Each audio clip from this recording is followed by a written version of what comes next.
Hey everybody, I wanted to send you this short video to say hi, excited about getting ready for the new school year, but to also tell you about 4 different things that we'll address more fully at the start of the year, but since we're going to have such a busy schedule, I wanted to give you a heads up about them now. So those 4 things are our school bullying policy, an updated food allergy policy, we're adding a Christ skill, that Christ skill is humility, and then lastly the new student code of conduct.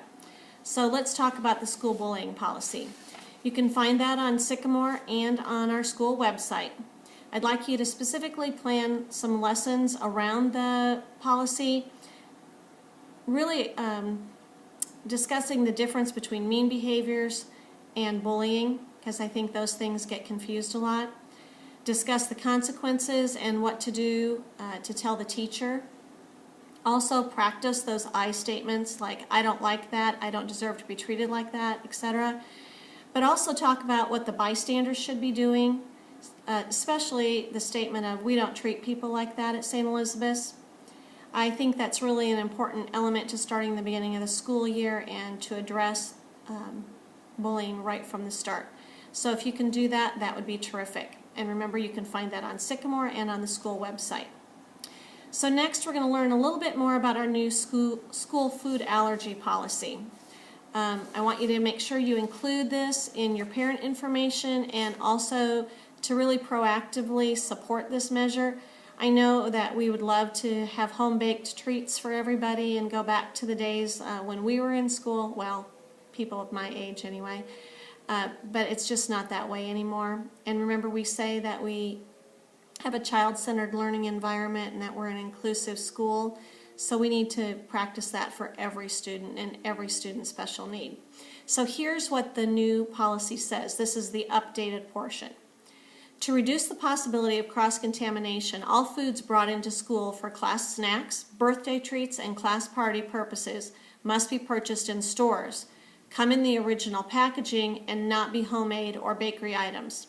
Homemade or bakery items cannot be distributed and will be declined by the classroom teacher. And then please make sure that everybody knows that all of those things have to come from the recommended food safe list. And that's always going to be updated and posted on Sycamore. Thanks everybody for really supporting that. I know it's not our favorite thing, but it's something important to do. Okay, next we're going to talk about the Christ skill of humility. It was suggested last spring and I kind of looked at it more, and then it really made even more sense because our religious theme this year is the Beatitudes. You can't understand the Beatitudes without the word humility. So listen to this Bible verse from Philippians. Have this mind among ourselves, which is yours in Christ Jesus, who, though he was in the form of God, did not count equality with God a thing to be grasped, but he emptied himself by taking the form of a servant, being born in the likeness of men. And found in human form, he humbled himself by becoming obedient to the point of death, even death on a cross. So I think the word humility speaks for itself, but I wanted to let you know that we're adding that. It'll be added in the month of May with the Christ skill of flexibility. We'll talk more about how we can implement this in our classes. But I know that everybody gets ready for their classrooms, and I wanted to make sure that you added humility to your Christ skill list. Okay, last, let's talk about the new student code of conduct. The discussion that originally got me started thinking about this was when we were looking at our technology mission statement. And doing research on that, I found that when you have a mission statement, every policy and statement that a school or a community makes should then reflect back to that mission statement. And although we've had some good things in place, especially the Christ skills, they don't really necessarily point back to any one thing. So through working with the Math, Science, and Technology Committee, actually, we kind of found out that we probably should have something called a student code of conduct. That was brought about because we thought, well, we should have a digital citizenship code. Well, you can't have something like that if you don't have the original policy that says what is our student code of conduct. So we've developed a student code of conduct. It's for every student at St. Elizabeth's, and I think that in itself will be a great thing. because we've always addressed what junior high kids should or shouldn't do, but as a school we haven't had an overriding and overreaching statement that said what every student should do. So this is going to be a clear, concise way for every kid to know what is expected of them at school, and also for teachers to be able to expand upon that. I'm really excited about some of these elements. One is that our student council members have been involved in talking about this plan, and they're going to be talking to the primary grade students about what it means to be a student at St. Elizabeth's.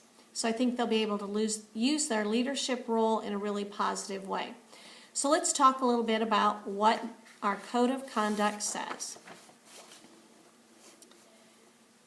Students at St. Elizabeth's School will be respectful, use self-control, and contribute to the learning environment. Just 3 simple statements.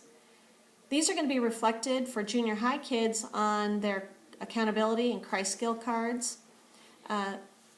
They'll be the basis of what every classroom teacher needs to set for their class rules. But think about how you can make that developmentally appropriate. You know, what does be respectful mean to a first grader? And then how is that different when you're in 5th grade? And finally, how does that look when you're an 8th grader? I think we'll have a really great opportunity to expand on that in developmentally appropriate ways. But the new Student Code of Conduct will be found in the handbook. I'm also going to put that on Sycamore as kind of a news item. But we can talk more about this when we gather together. I just wanted you to be aware that this is something that we're doing. I think it's going to be a great step forward in kind of unifying everything as far as our discipline policy goes. So I'll restate those one more time. Our new Student Code of Conduct is, number 1, be respectful, 2, use self-control, and 3, contribute to the learning environment. That's all for now, everybody. I'll see everybody sometime the week of August 5th and everybody for sure on August 8th. Have a great rest of the summer.